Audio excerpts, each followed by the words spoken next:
C'est vers 14h55 que le Canada a franchi le cap des 40 millions d'habitants.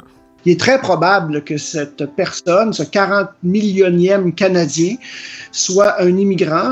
Car c'est l'immigration qui contribue très largement à la croissance démographique du pays, et ce, à un rythme record. C'est un rythme de croissance rapide. Il y a peu de pays, en fait, dans l'ensemble du monde qui présentent des taux de croissance démographique supérieurs à 2,7. Mais la croissance de la population n'est pas la même partout.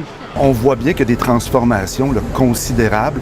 En 1950, le Québec représentait 29 % de la population au pays, alors qu'aujourd'hui, ce n'est que 22 %. À l'opposé, les provinces de l'Ouest et l'Ontario n'ont cessé de voir leur proportion augmenter.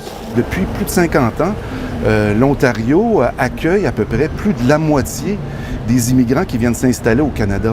Et avec le poids démographique vient le poids politique, soit le nombre de sièges à la Chambre des communes qui s'est aussi accru. La dernière fois, c'est 308 à 338 et c'était des sièges qui ont été principalement distribués donc, en Ontario et dans l'Ouest. Alors que le gouvernement fédéral compte maintenir la cadence de l'immigration dans les prochaines années, certains questionnent la capacité d'accueil et d'intégration. On ne peut pas simplement continuer à augmenter la population, attirer plus d'immigrants sans être prêt sur le plan du logement, sur le plan des services de la santé. Est-ce qu'on a la capacité? Pas, on n'a jamais mesuré. Sans parler de la francisation. Les consultations sur l'immigration au Québec prévues à l'automne prochain arrivent à point nommé, croit Richard Marcoux.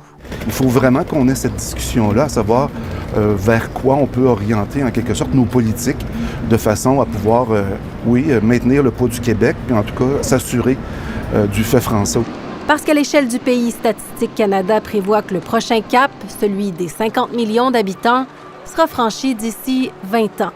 Ici Jacques Audrey Charbonneau, Radio-Canada, Montréal.